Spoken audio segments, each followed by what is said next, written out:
Communication de la séance sera donnée par M. Jean-Yves Répaud de l'Université de Metz et portera, comme vous pouvez le lire, sur les politiques d'écriture en sciences sociales, regard épistémologique sur quelques dispositifs stylistiques en sociologie. Donc cette communication sera donnée à l'appui d'images vidéo qui permettrait de suivre avec un rythme confortable. Voilà. Merci.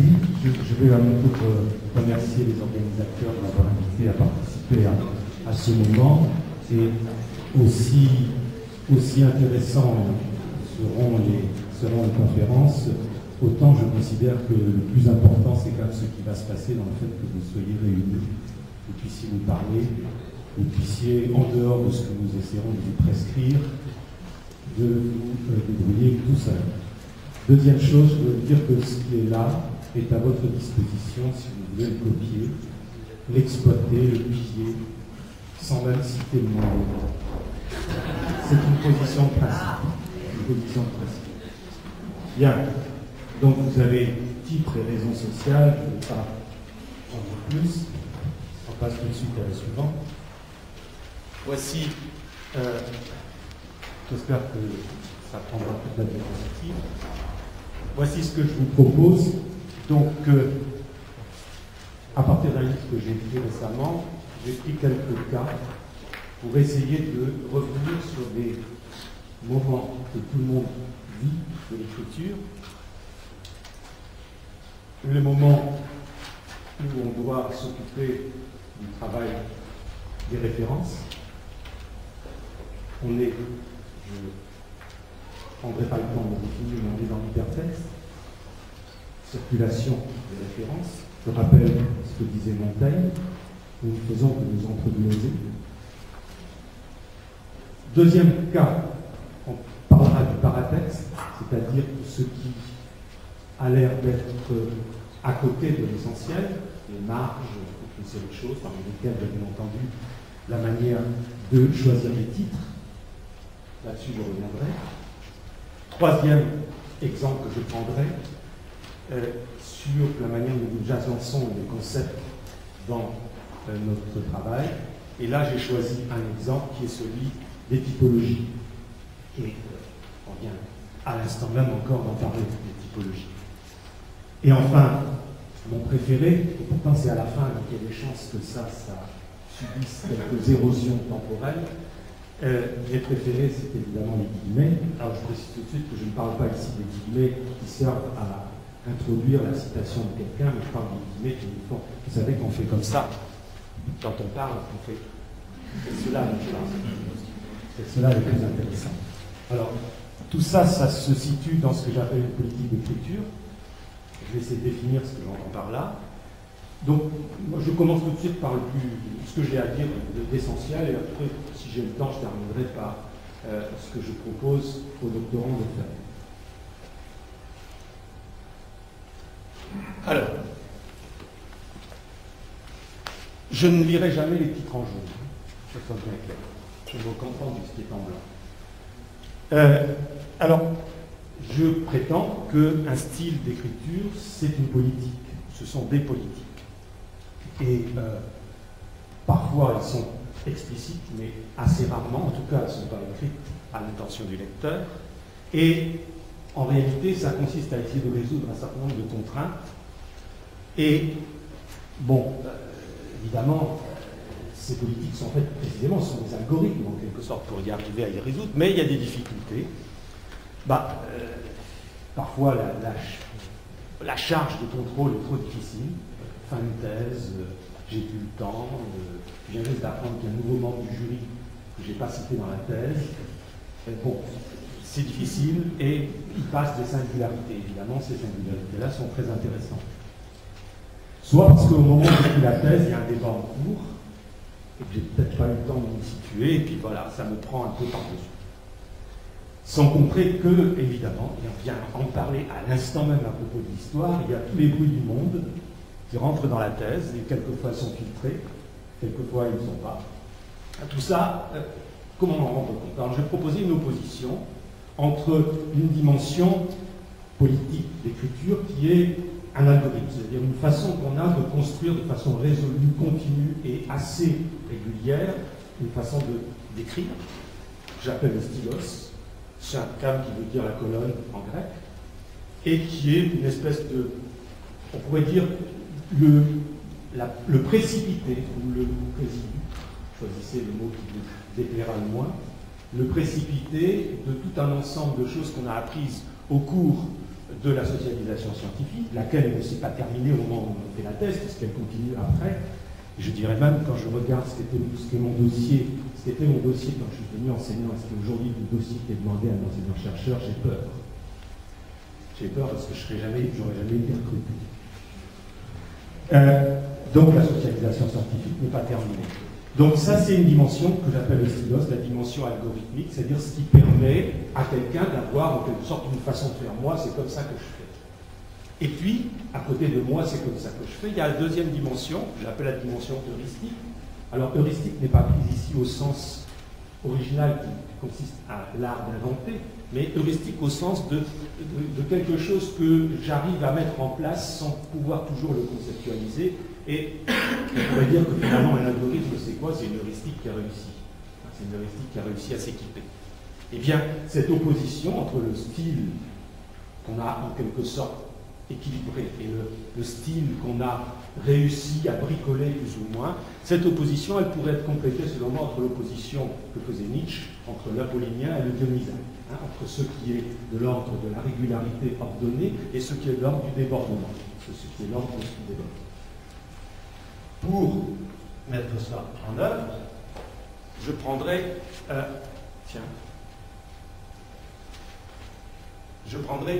premier exemple donc, sur le travail référentiel. Alors, juste, ne croyez pas que j'abuse du mot travail.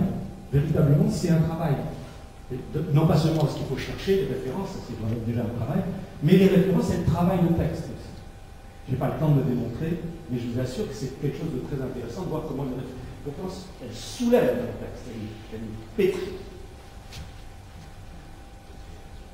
Alors, toujours, ça c'est un schéma de synthèse, et après on prendra un exemple. Qu'est-ce que c'est une politique hypertextuelle? C'est-à-dire une politique qui concerne les références. Je dirais que ça consiste à régler quatre choses. Ça consiste à régler d'abord la distance entre celui qui cite les références et les références. Les régler, on peut être de trois façons emblématiques. La première façon, c'est l'annexion. En gros, Durkheim n'attendait que moi pour que je complète sa pensée. Ça, c'est l'annexion. Il y a plein de choses comme ça. Il y a plein de variantes. Une des variantes les plus subtiles, je vous la donne juste, je ne devrais pas parce que je vais perdre du temps, mais je ne peux pas résister. Une des variantes les plus subtiles, ça consiste à remercier en note en bas de page quelqu'un qui ne vous connaît pas du tout, mais qui consiste à tirer sur la gloire de quelqu'un en citant simplement le fait qu'il a jeté un coup d'œil un jour sur votre texte. Mais je vous assure, c'est très efficace. L'autre, au contraire, c'est la mise à distance. C'est le regard dégoûté. Je suis obligé de citer un auteur parce que pour plein de raisons, et puis quand même je le mets à distance par plein de raisons. Et puis, la pratique la plus courante, c'est celle qu'on apprend en particulier dans les années de master aux étudiants par précaution à pratiquer, c'est la neutralisation. En essayant d'enlever tous les marqueurs possibles du fait qu'on a pris un texte quelque part, qu'on l'a prélevé dans un ensemble, qu'on l'a mis ailleurs, sans dire, en le mettant à lire, qu'on a changé évidemment le contexte de l'énonciation. Donc voilà une première chose. La deuxième chose qu'il faut régler, c'est la hauteur. C'est-à-dire, est-ce que les références qu'on va utiliser, elles vous servent à avancer en quelque sorte dans votre démonstration à l'intérieur de votre raisonnement, ce que j'appelle l'intra-théorique, ou est-ce qu'en passant, vous signalez que, par exemple, comme on l'a fait tout à l'heure, vous signalez que c'est une discussion qu'on ne peut pas prendre ici, mais qu'il faudrait la continuer sur un autre plan. Et là, on est dans le méta-théorique, c'est-à-dire qu'on dit des choses sur l'état de la discussion qu'on est en train de mener, soit parce qu'on ne peut pas la continuer, soit parce qu'il faudrait la reprendre. Troisième chose à régler, c'est la mobilisation. Alors là, j'ai bricolé, parce que c'est encore un bricolage qui n'est pas satisfaisant, j'ai bricolé deux deux notions et une qui est le mélange des deux autres. C'est-à-dire que dans un texte, il y a des références qui jouent un rôle que j'appelle pilier. Ce sont les références, en quelque sorte, ce sont les auteurs avec lesquels vous discutez pour avancer. Et ceux-là, en quelque sorte, vous leur réservez un traitement de faveur. D'ailleurs, souvent, ils sont situés dans les parties en tête de gondole. C'est là, c'est la politique de marketing de votre thèse. Et à côté de ça, il y a les références auxiliaires. Alors ne croyez pas que ça concerne des auteurs en particulier. Tout auteur peut être l'un ou l'autre. La référence auxiliaire, c'est celle qui vous sert en cours de route pour une démonstration ponctuelle sur vraiment une partie de votre élément et que vous utilisez d'une façon extrêmement, comment dire, sans vergogne. Voilà, j'en ai besoin à cet endroit-là, je m'en sers. Puis, que ce soit Durkheim ou du Schnock, ça ne change rien du tout. J'en ai besoin là. Donc, ce n'est pas du tout le même traitement. Et puis, il y a des références qui jouent un rôle hybride. Je pense qu'avoir une politique textuelle, ça consiste aussi à régler la mobilisation des références. Dernière chose, la distribution dans le texte. Vous voyez, on peut avoir... oui, là, ça m'a joué un petit tour. Vous voyez, les lettres ne sont pas restées à leur place. On peut avoir une ambition d'exhaustion, c'est-à-dire on peut avoir une ambition de mettre, surtout avec Internet aujourd'hui c'est beaucoup plus facile, de mettre absolument tout ce qu'il faut mettre sur le sujet, une espèce d'état de la question idéale. On ne sait pas quel serait le critère de cette idéalité, mais c'est la mythologie que nous avons. Ou au contraire, on peut faire une approche sélective. L'approche sélective a beaucoup d'avantages, je le dis en passant au doctorant, à faire l'expérience, parce que l'approche sélective vous permet de dire je ne peux pas parler de tout. En réalité, je ne pourrais pas, mais je vais croire que j'aurais pu, mais que j'ai choisi de me restreindre. Sans hésiter. Horizontalement, il y a une autre perspective. C'est consiste à dire, voilà, est-ce que ces références vont être en quelque sorte concentrées dans une partie du texte? En gros, je suis en train de problématiser, c'est là que je vais mettre le plus de références, ou est-ce qu'elles vont être disséminées tout au long du texte, avec des statuts différents? Alors, si on essaye de regarder maintenant, ça c'est la politique d'ensemble. Si on essaye de regarder un cas, je voudrais juste vous montrer le cas de la question de ce que j'ai appelé la hauteur, la différence entre théorie et métathéorie. Et je prends un premier texte, un premier extrait de texte. Bien entendu, je signale que j'ai absolument rien contre les auteurs que je sélectionne et que je soumets à ce traitement, et que même, bien entendu, ça pourrait être moi. Un texte donc de Bernard Conin, que j'ai pris dans Sociologie du travail. Voilà. Il est en train de dire, à un moment donné, bon, bien entendu, vous êtes obligé un peu de me croire sur parole, parce qu'il faut restituer tout le texte avant, il n'existe pas de frontière claire entre activité simple et activité spécialisée, mais un continuum. Et à activité simple, il y a une note, que j'ai restituée moi par un astérisque, mais bon. Et il met dans la note, Max Weber soulignait déjà dans Économie et Société qu'il est très difficile d'établir un critère de démarcation entre action et comportement réactif. Ça, c'est vraiment ce que j'appelle la vulgate, j'ai pas le temps d'expliquer, mais c'est très important. Mais entre parenthèses, ça veut dire que, pour moi, c'est pas les auteurs qui font les disciples, c'est les disciples qui font les auteurs. Donc, traduisez, c'est pas les docteurs, les directeurs de thèse qui font les doctorants, c'est les doctorants qui font les directeurs de thèse. Donc, ce que je veux dire ici, c'est que Conin fait un travail intra-théorique. Qu'est-ce qu'il veut dire? Il veut dire que Max Weber, à un moment donné, a abordé le problème que lui aussi aborde. Il veut donc montrer l'antériorité de Max Weber sur ce point. Il veut montrer aussi que ça ne se résume pas aux sciences cognitives, donc il est parti. Donc, en gros, la référence procède de ce que j'appelle la progression syntagmatique du raisonnement. Ça progresse comme ça. La phrase en dessous, un peu plus haut dans le texte, page 480. Le terme théorie de l'activité est au départ utilisé par Vygotsky et ses élèves, mais on peut l'employer dans un champ générique pour désigner des approches situées et distribuées. Là, on a changé de niveau, puisque, bien sûr, comme dans le premier cas, il marque l'antériorité, mais ce n'est pas ça qui l'intéresse. Il veut surtout montrer qu'on peut utiliser la notion dans un autre contexte que son contexte de départ. Là, on est dans ce que j'appelle une référence qui a une vulgate métathéorique.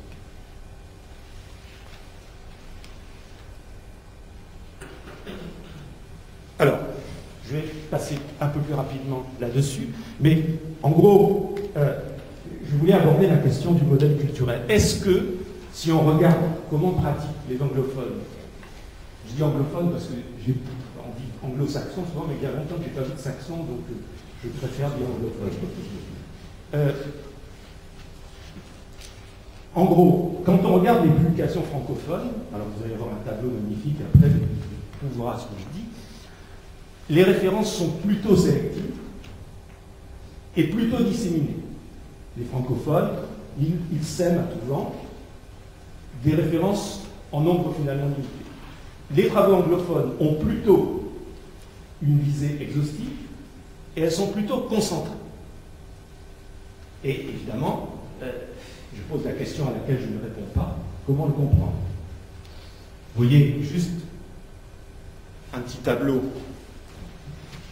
que j'ai fait sur 12 articles publiés par 4 revues de sociologie en France. Alors, c'est dommage parce que la partie qui est en fond blanc, c'était la partie qui voulait être la plus importante. Ça fait l'inverse. Donc, en gros, vous voyez que, en gros, dans les revues publiées en France, il y a plutôt une dissémination sur l'ensemble du plan, et dans les revues publiées en Grande-Bretagne, il y a plutôt une répartition dans le début. Vous voyez la problématisation, 40,1% en Grande-Bretagne et 10,7% en France. Alors, deuxième aspect, sur les titres. Je vous préviens, on va se régler. Alors, là, même genre de tableau que tout à l'heure, simplement pour situer l'ensemble, mais après on prend un exemple. Donc, pour les titres, il y a 3 choses à prendre en compte selon nous. Première chose, qu'est-ce qu'ils constituent? Tout le monde peut repérer, soit vous avez un titre seul, soit vous avez un titre plus un sous-titre, soit vous avez un titre, un sous-titre et une indication générique, ce qui signifie par exemple que vous mettez, je ne sais pas, essai sur, ou roman, ou bien, voilà, ça c'est une indication générique qui situe en quelque sorte ce que vous faites, ce que vous écrivez dans un genre. Deuxième chose que nous avons à régler, c'est l'ordonnancement, c'est-à-dire comment est-ce qu'on va organiser le rapport entre, par exemple, le titre et le sous-titre, je prends cet exemple, ou à l'intérieur du titre, même entre des parties plutôt descriptives et des parties plutôt métaphoriques. Et je me régale au début de cet après-midi, vu le nombre de métaphores qui ont été utilisées ici, vous allez voir que c'est intéressant pour la suite. Donc, on va voir, c'est l'exemple que je vais prendre. Et autre chose, c'est la catégorisation. Vous pouvez avoir une catégorisation qui est rématique, c'est-à-dire en gros vous mettez introduction, première partie, conclusion, méthodologie. Ça c'est rématique, c'est-à-dire ça consiste à mettre un titre dans une boîte qui est en quelque sorte interchangeable. Ou bien, ce qui est plus fréquent, plus fun, c'est que vous pouvez avoir un titre thématique, c'est-à-dire un titre qui va être très tributaire de ce que vous avez à développer. J'ai fait, mais là c'est évidemment sur un nombre beaucoup plus restreint de revues, une petite statistique. Vous voyez, je me suis gardé de faire des pourcentages, j'ai fait des ratios. Vous voyez que les pratiques des revues de sciences sociales sont finalement assez proches, mais quand même il y a des différences. On voit bien par exemple que la revue de Cultural Studies, Science as Culture, vous voyez, a un ratio titre pour sous-titre plus sous-titre à 0,66, quand par exemple la revue française de sociologie a un ratio de 0,38. Je n'ai pas le temps de développer ce point, ça c'est plutôt pour ceux qui regarderont à tête reposée le diaporama. Alors, j'ai pris quelques exemples. Pardon s'il y a de l'anglais, même dans une réunion de l'ISLF. Mais vous allez comprendre que tout ça est polémique. Alors, j'envisage une première relation entre les parties, que j'appelle la relation 1, lorsque vous avez dans le titre, ou dans le titre, par exemple, une métaphore ou une métonymie, et dans le sous-titre, une explicitation ou une généralisation, ou les deux. Voilà, vous avez les exemples. Faut-il que je traduise? Ça risque d'être long. Les majuscules ne sont pas de moi. Cette revue de Science as Culture, j'ai pris quelques exemples parce que ça serait trop long. Cette revue a donc une politique de titrage qui est hybride, puisqu'il y a toujours des majuscules, et qu'il garde le système anglais de mettre des majuscules après à tous les mots, alors que la revue, par exemple, Sociological Review, a abandonné ce système de titrage traditionnel anglais. Donc vous voyez, là, on a toute une série de cas très intéressants. J'adore Mechanization and Mexicanization, ça c'est excellent. Opening the White Box, c'est aussi intéressant. Bon, voilà. Vous avez toute une série de choses. Notez sociologie du travail en bas. Avec, vous voyez, j'ai indiqué, je crois que c'est assez clair, la partie métaphorique, la partie qui est d'explicitation ou de généralisation. Je continue sur la diapo suivante. Un deuxième type de relation quand c'est l'inverse, c'est-à-dire que c'est d'abord explicitation ou généralisation, et puis ensuite métaphore, métonymie. Donc vous voyez, un exemple. Troisième exemple, la relation 3. Ça, c'est le cas modal en France, c'est le titre unique du genre, par exemple, importance et signification de l'esclavage pour d'être. Si on le regardait dans le détail, mais je n'ai pas le temps, ce titre est déjà très complexe, il a dit déjà beaucoup de choses, mais en gros, ça, c'est un cas assez courant. Relation 4, c'est lorsque vous avez, et ça, on rentre plus dans les cas français, là, maintenant, c'est lorsque vous avez explicitation et généralisation d'abord, et ensuite énoncé du cas ou du terrain, ou bien l'inverse. Ce sont les relations 4 de la relation 5. Et puis, si je devais encore raffiner, je dirais la relation 6, lorsque nous avons plusieurs niveaux de généralisation dans le titre. Hein, vous voyez, la dynamique des scolarités de filles, le double handicap questionné. En réalité, on ne sait pas quel est le terrain, mais on a déjà 2 niveaux de généralisation. Donc, vous voyez, alors, moi, je ne donne pas de conseils, je ne dis pas ça. Je regarde comment font mes collègues et comment je fais aussi.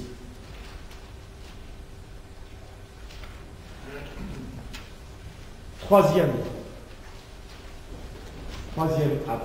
aspect, ce que j'appelle le naturel typologique. Et vous allez voir que c'est le naturel qui, évidemment, comme toujours, va à cheval. Ça revient au galop. Ah, je suis revenu en arrière. Pardon. Alors, je suis ici tout à fait dans la discussion de notre collègue historien du Codard sur les visions du temps, puisque finalement, on est en train de parler de vision du monde. Alors, pour moi, les agencements conceptuels d'un texte sociologique peuvent être considérés comme des agencements d'agencement, c'est-à-dire des façons d'agencer des concepts qui sont eux-mêmes pris des façons qui sont prises dans d'autres agencements que j'appelle des visions du monde.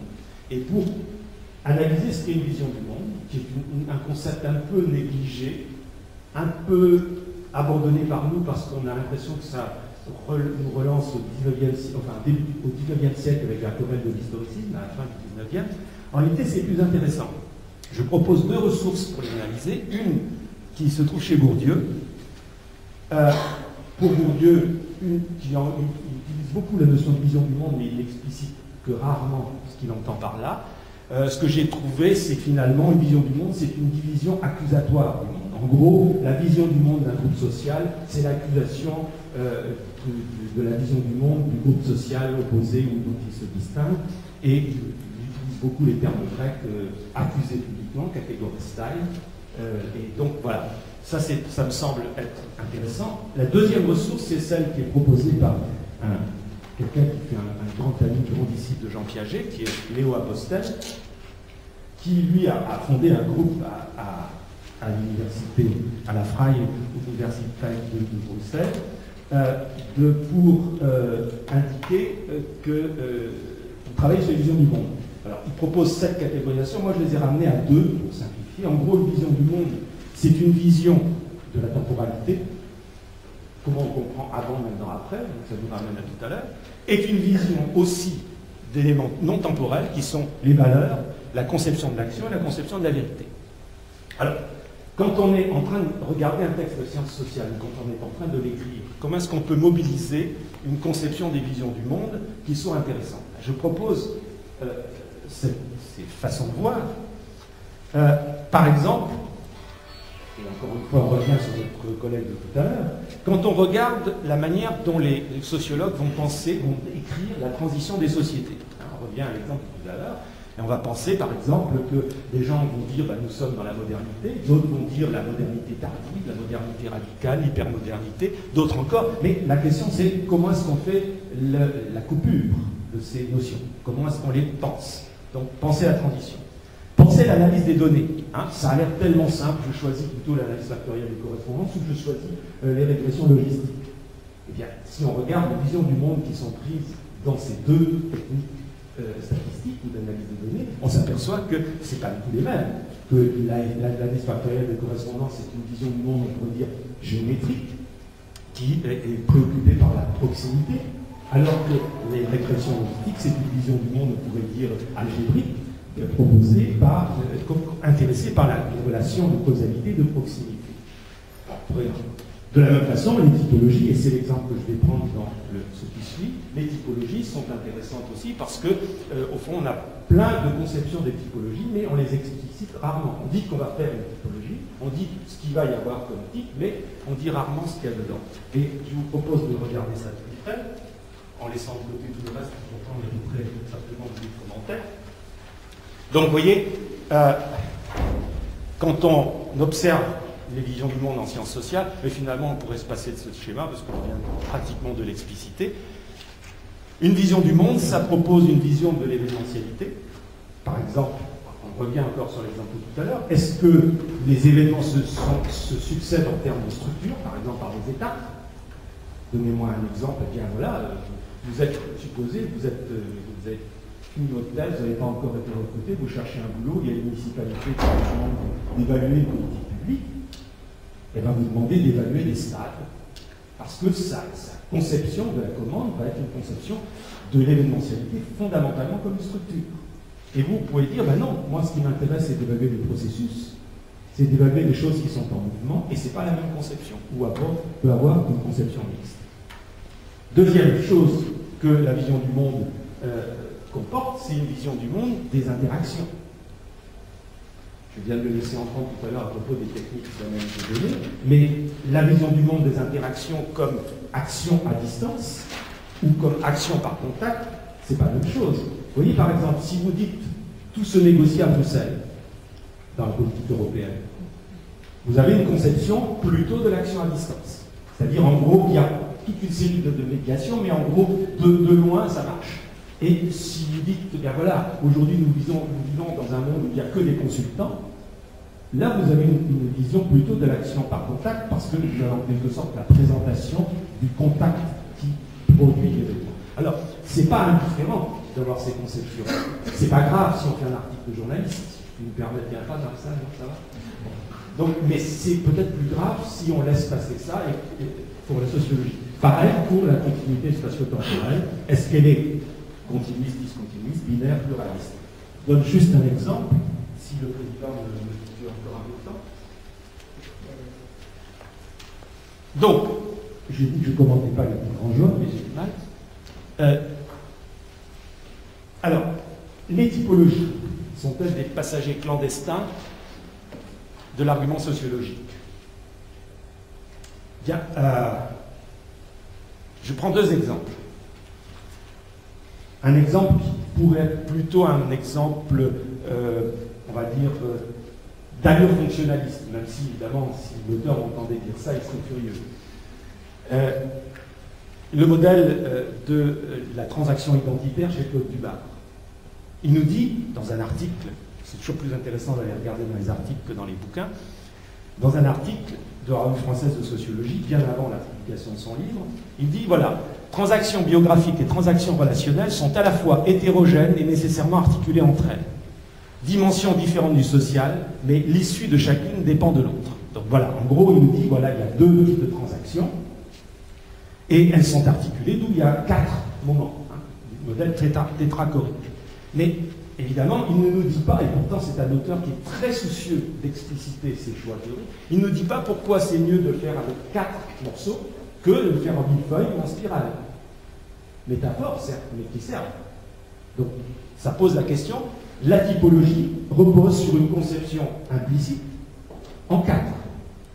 comme plutôt d'accord, pas d'accord, plutôt pas d'accord, etc. Et on doit, vous apprenez ça dans vos machins, on doit pouvoir toujours ramener ça à 2, pour, contre. Jamais à 3. Et pourtant, c'est une conception aussi intéressante à avoir. Deuxième conception, celle de la polarité des phénomènes. On fait des typologies et on dit, voilà, on sent qu'il y a 2 pôles. Pourquoi on dit ça? Parce qu'on ne veut pas hacher trop vivement les phénomènes et on veut dire qu'il y a, en gros, plutôt une tendance comme ça et de l'autre côté, plutôt une tendance comme ça. Regardez, j'ai pris un exemple dans un article dans Sociologie du travail d'un jeune sociologue qui parle de la polarisation des pratiques enseignantes en l'enseignement des sciences économiques et sociales en classe. Et quand je regarde, j'essaie de qualifier ce qu'il fait, je trouve qu'il a une vision discontinuiste, c'est-à-dire qu'en gros, il dit voilà, tel prof qui fait ça, il est plutôt dans ce pôle-là, tel prof qui fait ça, il est plutôt dans l'autre pôle. Donc ça, c'est discontinuiste, on est dans l'un ou dans l'autre. Et par ailleurs, cette vision typologique est binaire, il n'y a que 2 pôles. Je vous pose la question, mais juste pour le fun. Je ne dis pas que ce serait mieux si je faisais ça. Mais la polarisation pourrait être continuiste, c'est-à-dire on pourrait dire, voilà, les interactions ne sont ni dans un pôle ni dans l'autre, mais elles tendent de façon millimétrée d'un pôle vers l'autre. Et donc, du coup, il y a des états intermédiaires qui sont intéressants à matérialiser, et elle pourrait être multipolaire. On pourrait dire après tout que la polarité de construction pédagogique par un prof dans sa classe n'est pas la seule polarité à mettre en évidence. Peut-être qu'il faut montrer aussi, par exemple, comment le prof gère l'aléa. C'est un exemple que j'ai pris pour essayer d'avoir l'air intelligent, apporter quelque chose de plus, etc. Alors, pourquoi j'ai mis etc. en rouge? Je n'ai pas le temps d'expliquer beaucoup ça, mais évidemment que etc. c'est un de nos pires ennemis sociologiques, puisque etc. comporte de façon implicite une vision du monde de ce que c'est qu'une série, et rarement explicitée elle aussi. Qu'est-ce que je mets dans etc. Est-ce que ça veut dire que tout ce qui suit est d'une norme? Est-ce que tout ce qui suit est sur le même plan? Ou est-ce que ça peut être discontinu? Etc. Donc, attention. Alors, dernier point, sur les guillemets.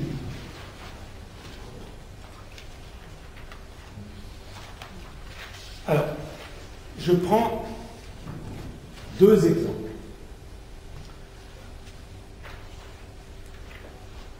Mais avant de prendre ces exemples, juste un petit couplet, genre, répété 1000 fois et on sent qu'on veut le placer dans chaque conférence.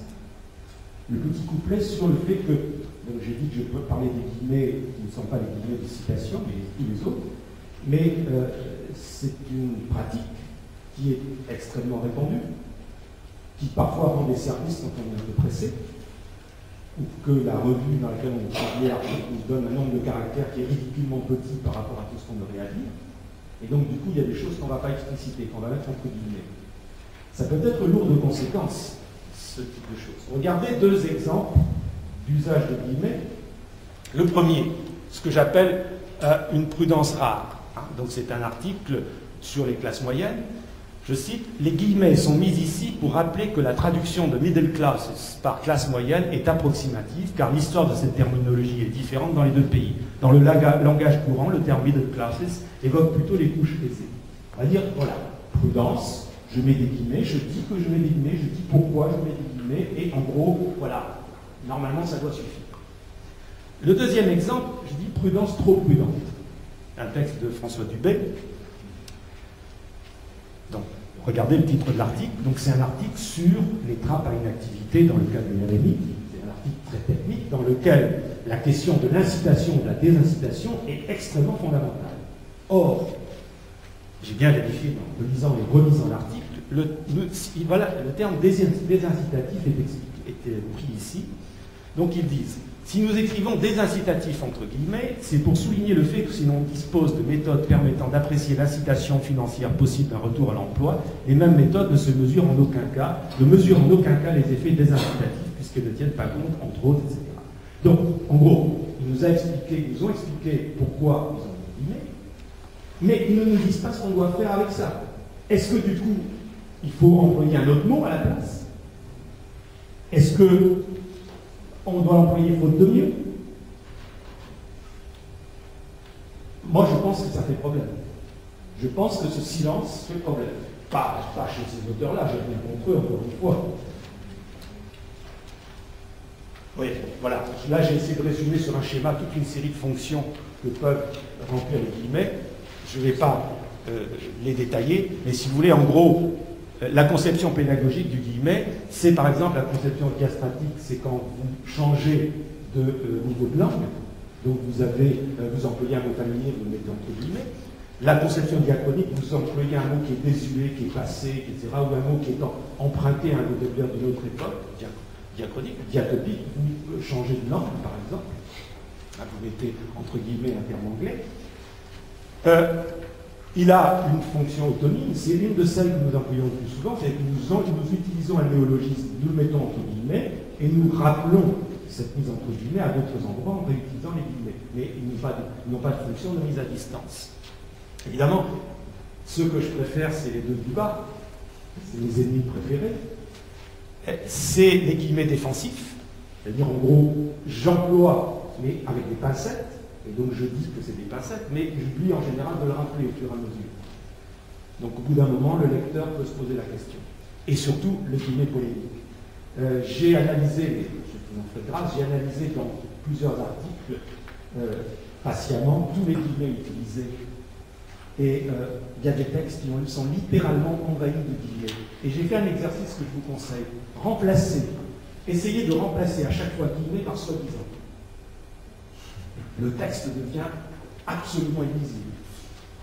Pourquoi? Parce qu'à ce moment-là, on s'aperçoit que, faute de construire l'objet dont il parle, le sociologue est en train de nous parler en permanence d'un pseudo-objet tout en disant que c'est un pseudo-objet. Et nous, le lecteur, il n'est pas venu pour avoir des pseudo-objets. Alors, donc, voilà, moi j'ai essayé de résoudre le problème. D'accord, c'est fini, c'est l'avant-dernière diapo. Je vais proposer une façon d'écrire, ce n'est qu'une proposition. Vous voyez, je l'ai mis. Par convention graphique et éthique, toutes les expressions ou ensemble de phrases entre guillemets en italique sont réputées être des citations de propos tenus par des personnes autres que l'auteur. Tous les autres guillemets sont donc des mises à distance autonymes, mise en évidence d'une expression ou d'un mot, diastratique, changement de niveau de langue, ou simplement prudente, réutilisation d'une expression forgée par quelqu'un d'autre. Cet article n'utilise pas de guillemets pour procéder à des mises à distance critiques. Voilà. C'est une proposition. Voilà. Je ne répondrai pas à cette question, ni à celle-ci.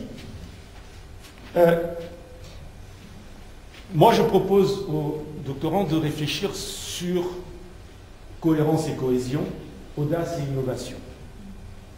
En gros, la cohérence de l'écriture d'une thèse, c'est quelque chose à laquelle je ne peux pas me soustraire.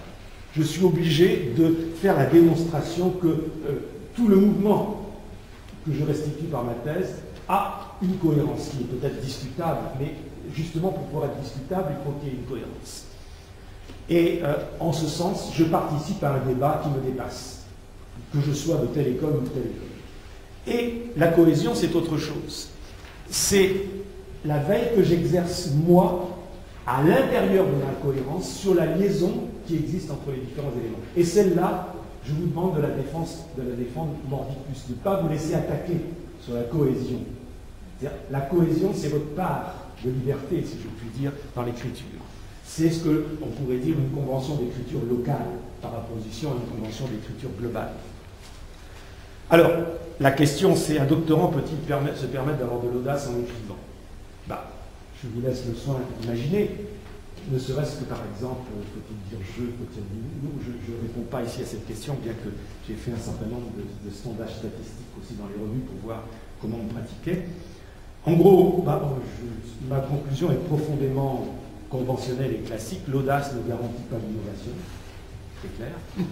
Et même, pour terminer, c'est pas sur la diapo, mais je dirais, un texte mal foutu, mal écrit, mal